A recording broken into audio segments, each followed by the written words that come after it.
তাইলে ইন্টারভিউ শুরু করা যাক নাকি? হ্যাঁ স্যার, শুরু করেন। প্রথম প্রশ্ন, কংক্রিটের মেঝেতে আস্ত একটা ডিম ফেলবেন কিন্তু ফাটবে না, এটা আপনি কিভাবে করবেন? কংক্রিটের মেঝে আসলে খুবই শক্ত, ফাটার কোনো আশঙ্কা নেই।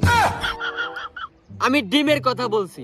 যাই হোক, দ্বিতীয় প্রশ্ন, একটা দেওয়াল বানাতে যদি 10 জন মানুষের 8 ঘন্টা টাইম লাগে, তাহলে 4 জন মানুষের ওই দেওয়ালটা বানাতে কত সময় লাগবে? কোনো সময় লাগবে না, দেয়াল তো আগে 10 জনে বানাতে হয়ে গেছে, পরে 4 জন আবার কিসের দুঃখে বানাবে। তৃতীয় প্রশ্ন, আপনার এক হাতে যদি 4টা কমলা আর 4টা আপেল থাকে, অন্য হাতে যদি 4টা কমলা আবার 4টা আপেলই থাকে, তাহলে আপনি কি পেলেন?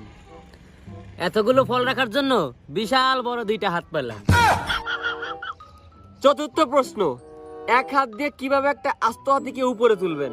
এক হাতে আটবে এরকম হাতে আপনি জীবনে পাবেন না। তো গাঁজাখড়ি প্রশ্ন বাদ দিয়ে ভালো প্রশ্নে আসেন। 5 নাম্বার